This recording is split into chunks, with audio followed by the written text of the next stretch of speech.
The rain had been falling on Edenholm Hall for 3 days, when its master ordered his sister into it without a coat. Isolde stood on the broad stone steps with her trunk behind her, and the wet, running cold along the back of her neck, and she did not beg. The footman would not meet her eyes. Mortimer watched from the doorway with the lamp behind him, so that she could see only his shape, the set of his shoulders, the line of a man who had decided something and would not be moved. He was her brother. They had been born in the same hour, in the same house, under the same green canopy of the bed their mother had died in, and now he stood in the warm light, and named her a stranger. She felt the cold reach her wrists first, where the gloves ended and the thin sleeves of her morning gown began. Their father had been 3 weeks in the churchyard. The earth over him had not yet settled. A servant carried the trunk down to the lane, and the carriage that waited was not one of the family's. Mortimer had hired it, a hackney from Stokeharden with a tired horse and a driver who kept his collar up so that no crest would travel with her, and no one would say afterward that the Duke of Edenholm had sent his own carriage to carry his twin away. He had thought of everything. What he had not thought of, what no one in that house yet knew, was the single sheet of paper folded inside a leather case in a locked drawer in the late Duke's study, in a hand that had grown unsteady at the end, but had not grown uncertain, naming the heir to all of it. Isolde climbed into the carriage. She did not look back at the windows. That was the one mercy she could give herself. And she took it. To Stokeharden, and to the great house above it, she had been many things across her 24 years.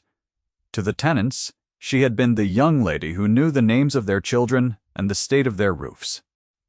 To the old servants, she had been the girl who read aloud in the long gallery, because her father liked the sound of it. To her brother in these last bitter weeks, she had become an obstacle, a face too like the face he saw in the glass each morning. And to the wider county after that night, she became something simpler and crueler. The room had decided she was a fallen woman, a ruined girl turned out by a righteous brother. No one asked what she had done. The story was complete without the answer, and a complete story is very hard to interrupt. What she had done was refuse him. That was all. 3 days after the funeral, Mortimer had come to her with a plan already finished in his mouth. He meant to marry Lady Cressida Fanshawe before the year was out, to join Edenholm's lands to the Fanshawe money, and quiet the debts their father had let grow soft in his last illness. And he meant for Isolde to give up her own small inheritance, the £3,000 their mother had settled on her, to make the match easier and the settlements cleaner. She had said no, not loudly. She had said it the way she said everything that mattered, in a low, even voice with her hands still in her lap, and Mortimer had looked at her as though she had struck him. He had not forgiven the no. He had built a wall out of it, brick by brick, across 3 days, till the wall became a wet night and a hired carriage and a thing the county would call her ruin. When a sheriff found her the next morning at the inn at Stokeharden, where the carriage had set her down because the driver would go no farther in the dark. The old woman had been Isolde's nurse and her mother's nurse before that, and she came up the inn stairs with her bonnet still untied, having walked the 2 miles from the hall in the grey. She took Isolde's cold hands in her own, and turned them over and looked at them as if reading them. "He will be sorry," Wenna said. "There is a thing in that house he does not know.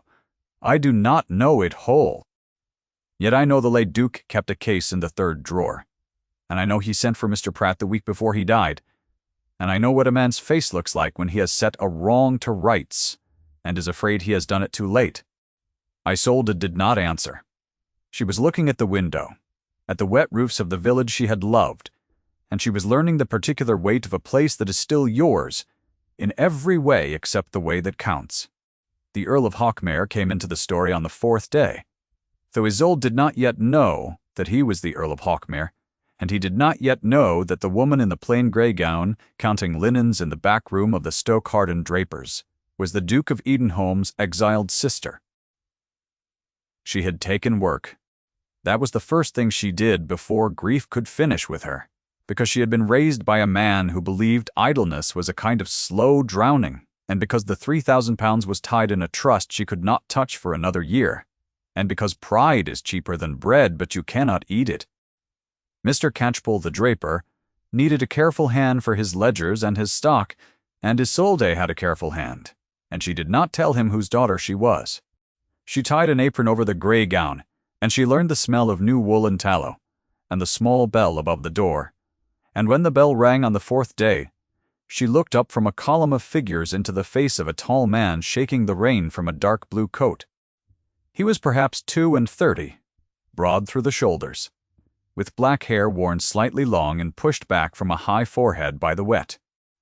There was a faint old scar through the outer edge of his left eyebrow, pale against the weathered skin, and a small dark mark at the left jaw, and his eyes were a grey so deep they read nearly slate in the dim shop. His face was still, not cold, still the way a deep river is still, with all its motion underneath.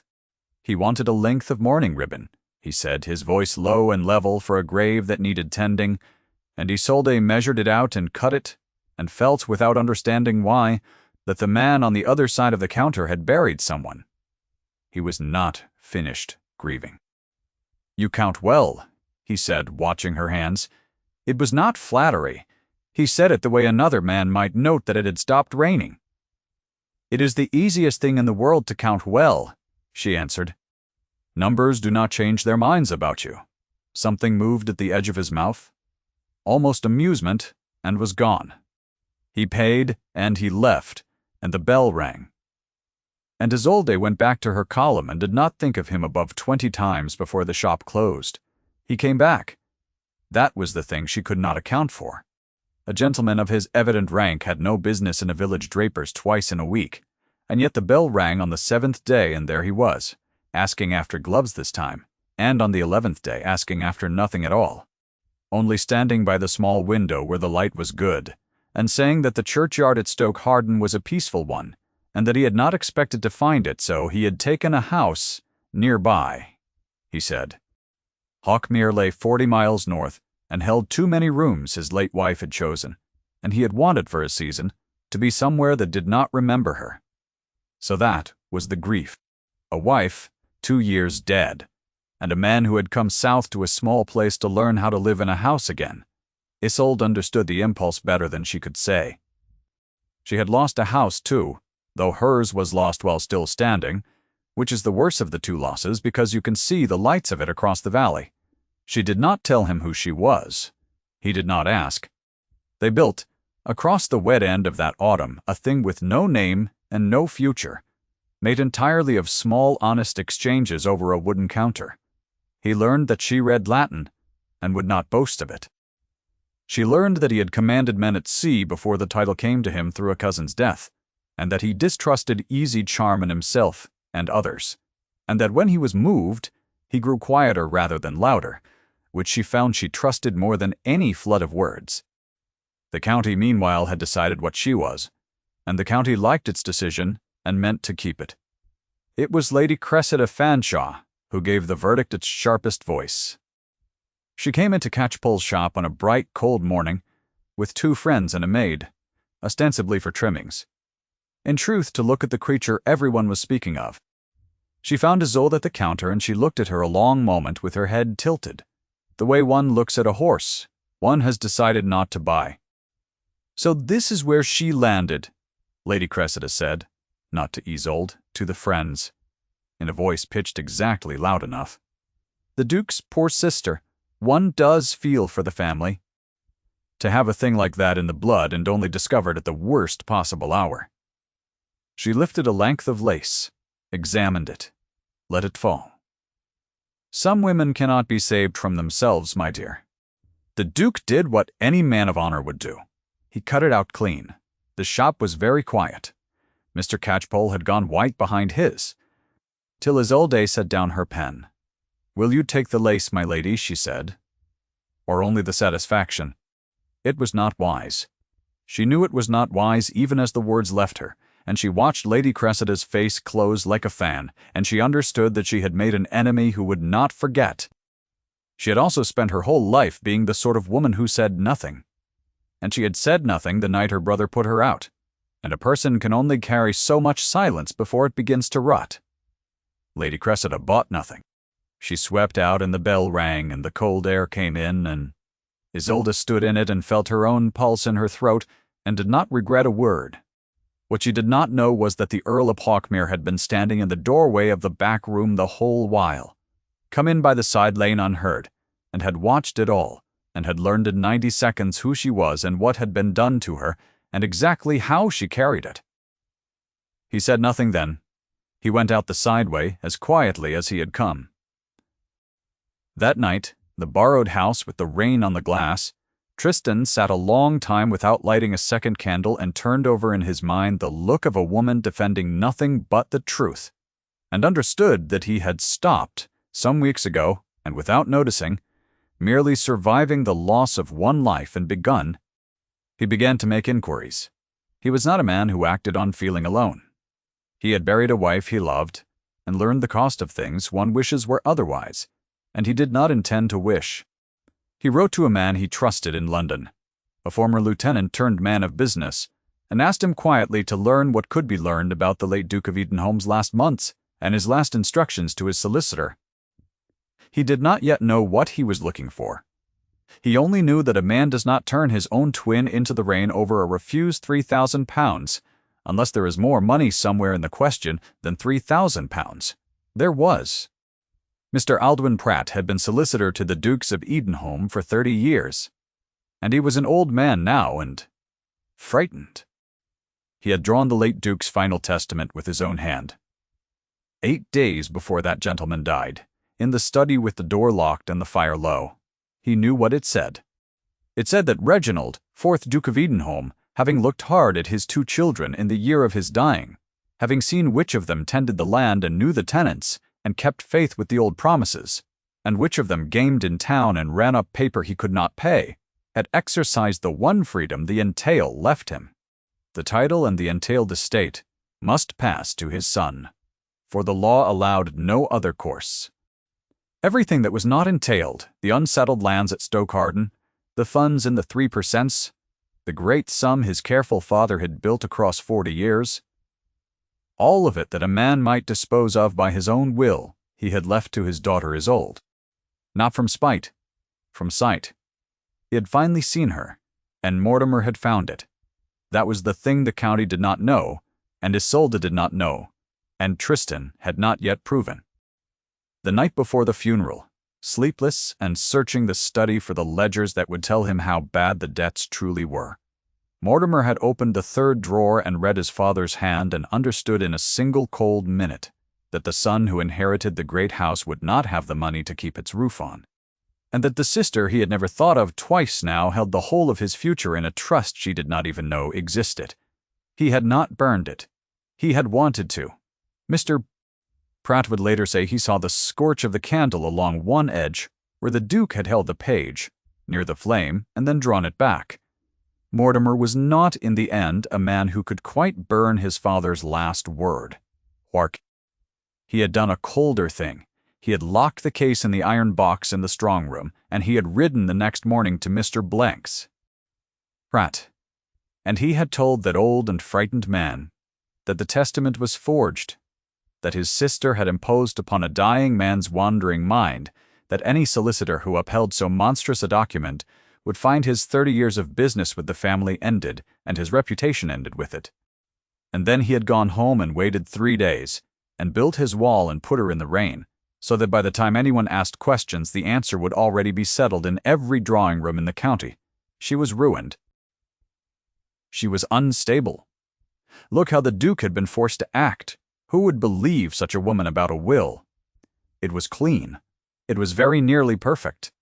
Its single flaw was that Mortimer had measured his sister by the worst hour of her life, and never once by her best. And so he did not understand that the qualities that had moved their father to name her would also be the qualities that undid the lie. December came, and the cold came hard, and the work at catch-poles grew thin, as the village pulled its purse strings tight against the winter. Isolde took in plain sewing in the evenings by a single candle in her room above the inn, and she grew thinner, and the gray gown that had never quite managed the cold managed it less. She did not write to her brother. She did not write to anyone at the hall save Wenna, who came down each Sunday with a covered basket and news. Isolde half wished she had not heard the banns, for Mortimer and Lady Cressida had been read once. The wedding was set for 12th night. "He is selling the South Wood," Wenna said one Sunday. Lo, turning her basket in her lap, and the Stoke Harden Farms. Pratt drew the papers. "There is talk the money is worse than anyone knew." She looked at Isolde with her old shrewd eyes. "A man does not sell the land his father guarded, unless he is desperate, child. And a desperate man who has wronged you is a more dangerous thing than a cruel one. Be careful in this place." Isolde took her thin hands from the sewing and folded them and was quiet a while. "Tell me something," she said at last, "when my father sent for Mr. Pratt that last week. Did you carry anything to the study? Anything at all?" Wenna's face changed. "I carried his dinner up the most of those nights. And once," she said slowly, as if the memory were surfacing through deep water, "once he gave me a letter and bid me keep it close, and give it to no one but yourself, and only if you ever had need. I had thought it a private word from a father to his girl. I did not like to give it you while the grief was raw." She had gone pale. "I have been a foolish old woman." "Bring it next Sunday," Isolde said. Her own voice was steady, but her heart had begun a slow, hard knocking she could feel in her throat. "Bring it sealed as it is. Do not let anyone see it leave the house." She did not sleep that week. The letter, when it came, was short. It was in her father's late hand, the strokes broken and effortful, and it did not explain itself fully, because the man who wrote it had believed the explaining was already done, lodged safe with his solicitor, in a document drawn and witnessed and locked away.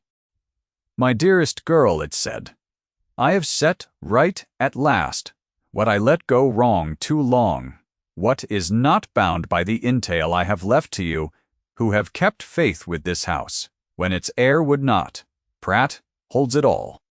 Do not let your brother's pride, nor your own grief keep you from what is yours. I have seen you. I should have said so sooner."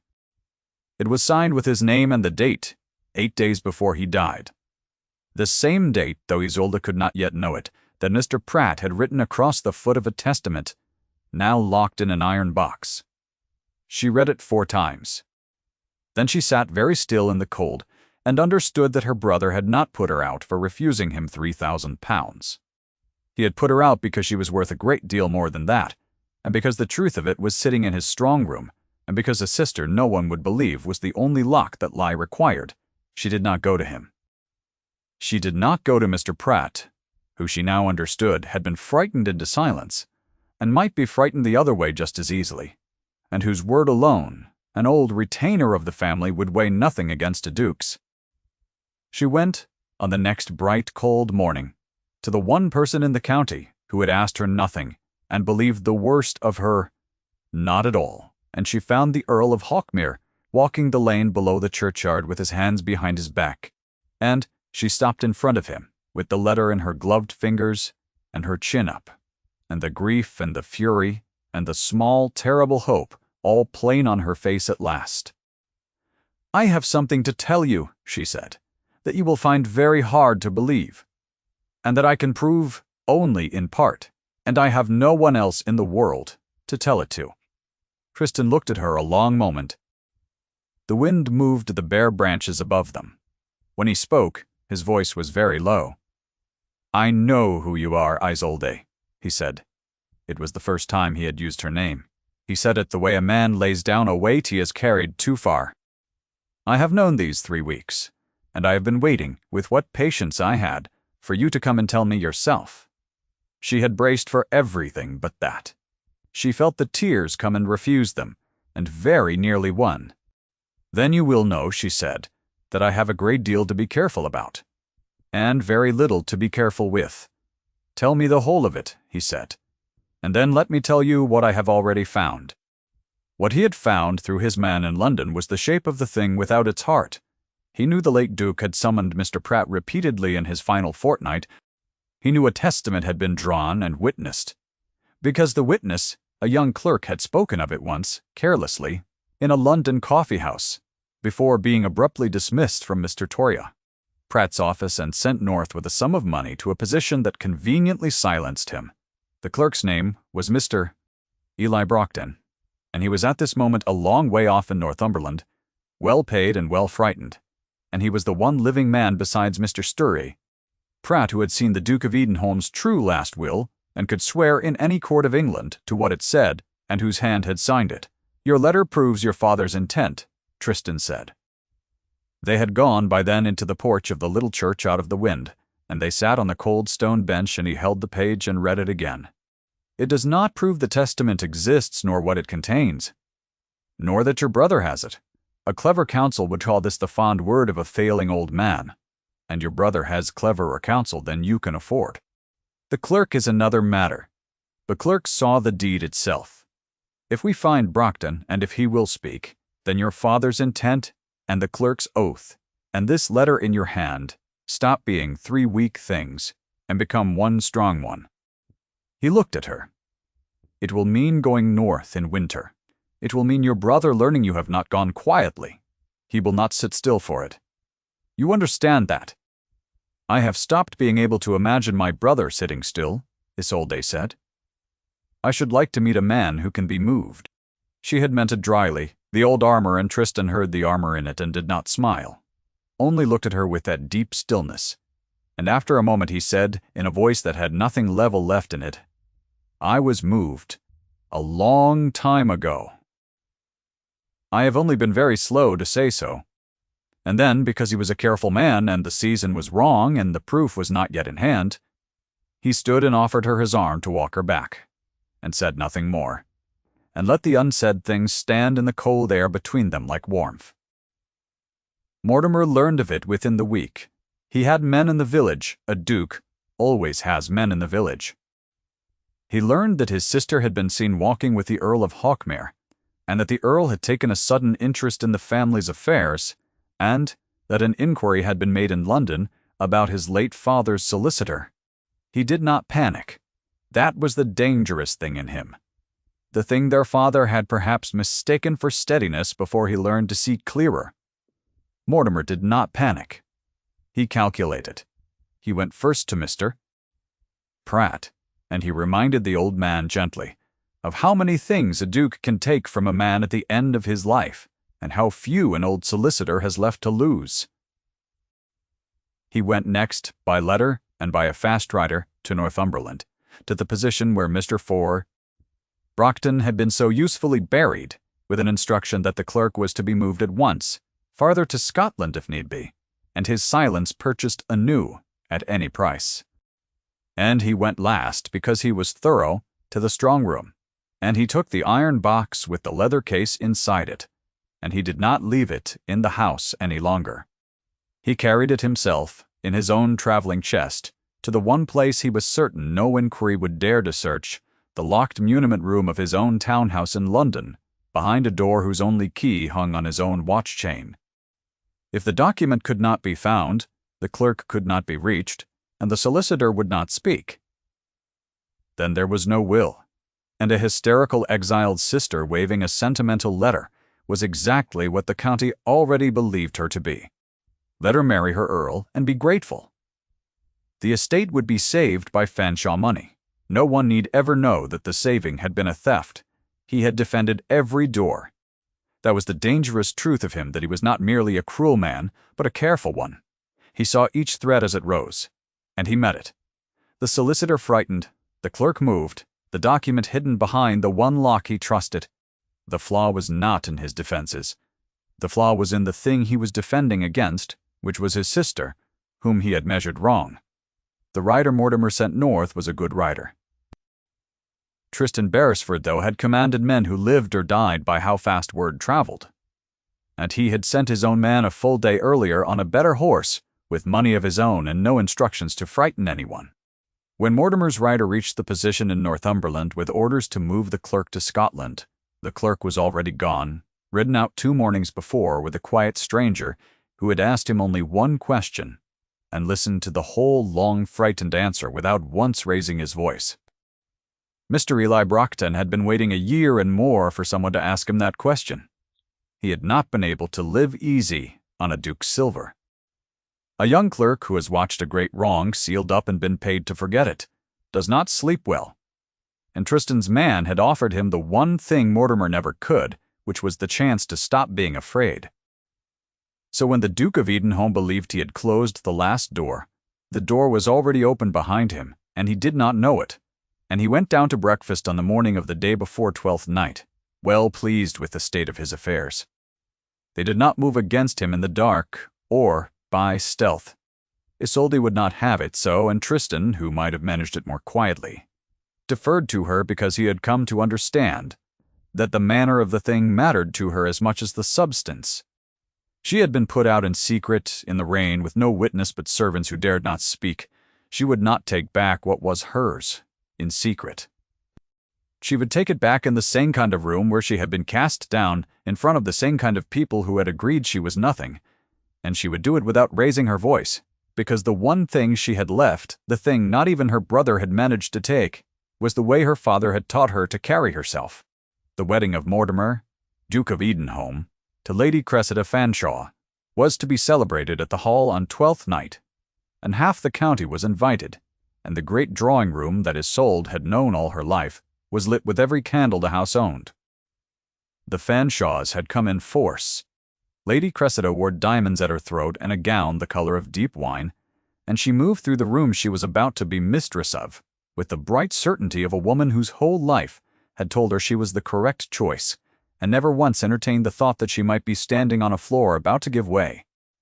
Isolde came in just before the ceremony, on the Earl of Hawkmere's arm, in a gown of plain, warm cream that Wenna had let out and pressed by the inn fire, with no jewel at her throat, but her mother's small, worn cross. She had not been invited. The footman at the door was a man who had carried her trunk down the steps in the rain, and when he saw her, his face crumpled, and he stood aside and let her pass. And that, too, was a kind of witness. The room saw her and went still in waves. Like wind crossing a field of wheat, conversation died near the door, and the dying spread inward. By the time she had crossed half the great room with her hand light on Tristan's sleeve, the whole of that lit and crowded place had fallen, so silent she could hear the candles. Mortimer turned from the hearth where he had stood with Lady Cressida and the clergyman, and the color went out of his face, and then came back into it hard, and Isolde watched her twin brother decide, in the space of a breath, to brazen it. "You are not welcome here," he said. His voice carried. "You were not invited. Whatever charity brought the Earl of Hawkmere to escort you, it does not extend to my house. You will leave it the way you left it before." It was the third time in her life she had heard the county's verdict spoken aloud against her, and it was spoken now in the very room where the first cruelty had been planned, and it landed in the silence exactly as he meant it to. Some of the guests looked away. Lady Cressida lifted her chin and let the smallest smile touch her mouth. Isolde did not leave. She stopped in the center of the room, in the open space the crowd had made around her, and she let the silence sit a moment longer than was comfortable, the way her father used to before he said a thing he meant to be remembered. "I have come for what our father left me," she said. Her voice was low and even, and it reached every corner of that hushed room. "And for the truth of why you put me in the rain, you may tell them, Mortimer, or I may. Either way, it will be told tonight." "There is nothing to tell," Mortimer said, "but the sad decline of a woman the family has done its best to spare." He turned to the room, opening his hands, the picture of a wronged and patient brother. "You see how it is. I am sorry you should all see it." It was then that the Earl of Hawkmere stepped forward one pace and spoke for the first time, and the room turned to him because rank turns a room whether it will or no. "The late Duke of Edenholm drew a will 8 days before he died," Tristan said. His voice was quiet, and it did not hurry. "It leaves the whole of his unentailed estate to his daughter.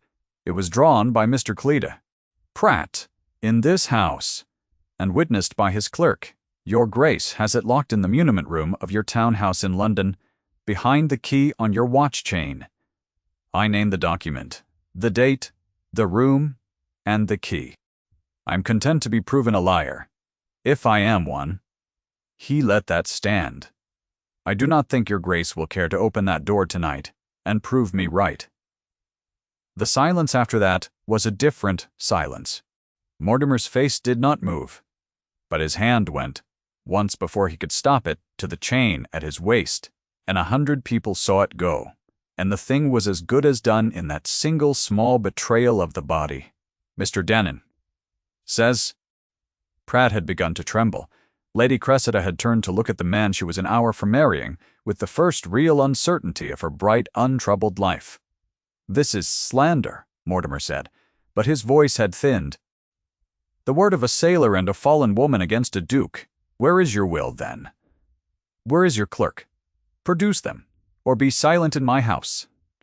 "The will is where I have said," Tristan answered. "And the clerk is here, Mr. Rash." Eli Brockton came forward from the doorway where he had stood unremarked among the late-arriving guests, a thin young man in a plain dark coat, frightened still, but standing.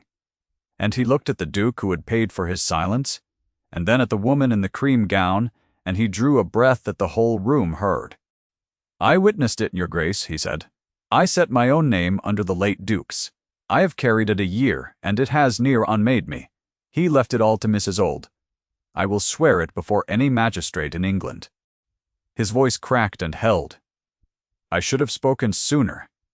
God forgive me. I should have spoken at the first." The room did not erupt.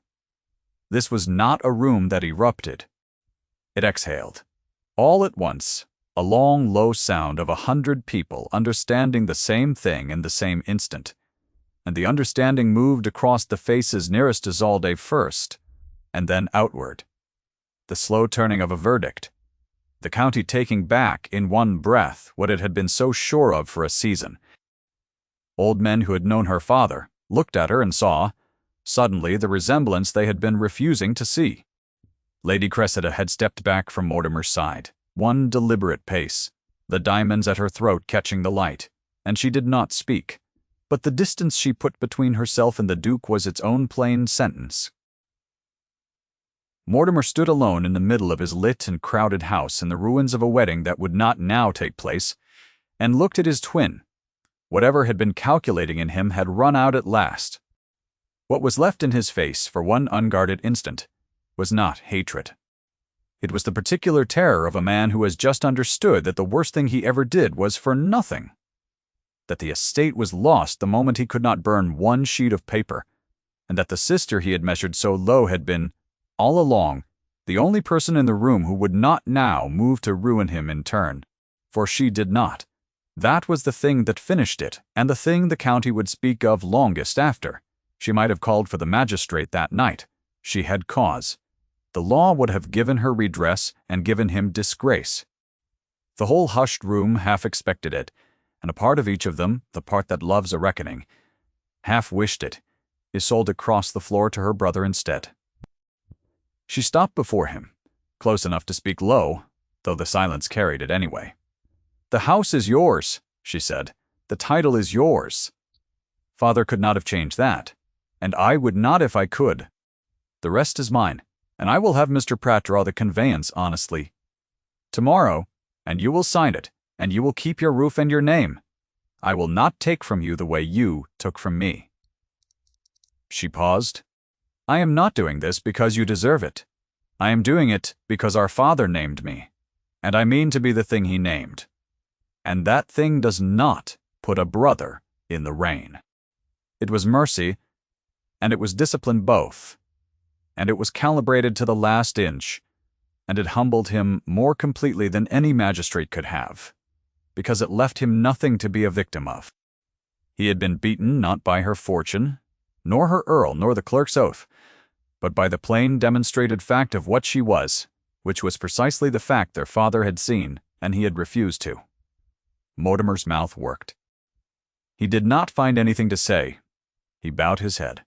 Once, a small, broken motion, and that bow before all those people was the whole of his reckoning, and it was enough. Lady Cressida left within the hour, and the Fanshawe money with her. The guests went out into the cold quietly, and the candles were let burn down. And by midnight the great drawing-room of Edenholm Hall stood empty and gold and silent, as it had stood on 100 ordinary nights of Isolde's childhood, before grief and before greed, when it had been only a warm room in a house where she was known. She did not stay at the hall. She had not come to live in it. The unentailed lands and the funds were hers now, but the house itself was Mortimer's, and she found she did not want it. A place that has put you out in the rain is not a home again, merely because the lock has turned the other way. She took instead the dower house at the edge of the Stokeharden lands, the small square stone house her own mother had meant to retire to, and she had it opened and aired and the fires lit, and Wenna came to keep it with her, and the southwood that Mortimer had been on the point of selling stayed standing, because the money that would have saved it had turned out to be hers to spend. Tristan came to her there on a clear, cold afternoon in late January, when the first hard light of the lengthening days lay across the grass, and the bare trees stood sharp against a pale sky. He found her in the small walled garden behind the dower house, where the beds were black and frosted and empty and waiting, and she was standing among them with her mother's worn cross at her throat and her father's letter, by then much folded, in her hand. He did not make a speech. He had told her once that he distrusted easy charm, and he kept faith with that to the end. He came and stood beside her and looked at the empty winter beds, and after a while he said in his low, level voice that he had buried one life and not expected to be given another, and that he had spent 2 years certain he would not want one, and that he had been wrong, and that he had never been so glad to be wrong about anything. "I am not asking you to be the mistress of Hawkmere," he said. "It holds too many rooms another woman chose, and you have had enough of houses that belong to other people's grief. I am asking whether we might choose some rooms together. Whatever ones we like. I have grown very tired of houses I did not choose." Isolde looked at him a long moment, the deep gray eyes, the old scar through the brow, the small dark mark at the jaw, the stillness she had trusted from the first hour over a wooden counter when she had not even known his name. She thought of all the rooms she had been put out of, and all the rooms that had been taken from her, and the single small stone house behind them that was, at last, only hers. "I should like that," she said. "I have done a great deal of standing in doorways. I find I would rather come in." He took her hand, the bare hand, ungloved against the cold, and held it, and that was all of it, and it was enough, for everything that mattered had already been said, in the things their bodies had been saying, for months, across that counter, and that churchyard porch and this frozen garden. They stood together a while in the thin, bright light, and neither of them spoke, and the cold did not seem to reach them. If Isolde's long road home moved you, stay with her a moment longer, for the story does not quite end in the garden. It ended in the spring, when the black frosted beds she had stood among came up green, and then white, and then full, because she had planted them herself in March, with her own hands raw from the work the way she had once been mistress of nothing, and had learned to be the mistress of small, honest things instead. Mortimer signed the conveyance Mr. Ah. Pratt drew, honestly, in a quiet office, with no audience, and he kept his title and his house and his diminished pride, and brother and sister did not become close again, for some things do not mend, yet they did not become enemies either, and once that spring he came down to the dower house unannounced and stood a long awkward moment in the doorway. And Isolde let him in and gave him tea. And they spoke of their father, and it was not forgiveness exactly, but the place where forgiveness might one day stand, Mr. G. Eli Brockton was given a place of trust on the Stokeharden lands, and slept at last. Easy Mrs. Sumpin. Wenna Sharrow lived to see the wedding, which was small and warm, and held in the little church at Stokeharden, where Tristan had once come for mourning ribbon, and she cried through the whole of it, and scolded herself for it after. And on the morning Isolde married the Earl of Hawkmere, she walked down to the church on her own 2 feet through the spring lanes she had once been driven out of in the rain, past the inn and the drapers and the green graves, and the village came out to see her go by, the same village that had once agreed she was nothing, and not one of them looked away. Now, She carried her father's letter in her glove that day, the soft, worn page that had set it all in motion, the one thing she had kept through everything. At the church door, she stopped a moment before she went in, and she pressed her gloved hand once over the place where the letter lay against her palm, the way a person touches a thing to be sure it is still there. And then she went up the path into the warm light, where the man with the deep gray eyes was waiting. She went in. If her journey stayed with you, carry it gently. And remember the girl who would not beg on the steps in the rain. She was seen in the end. They always should be.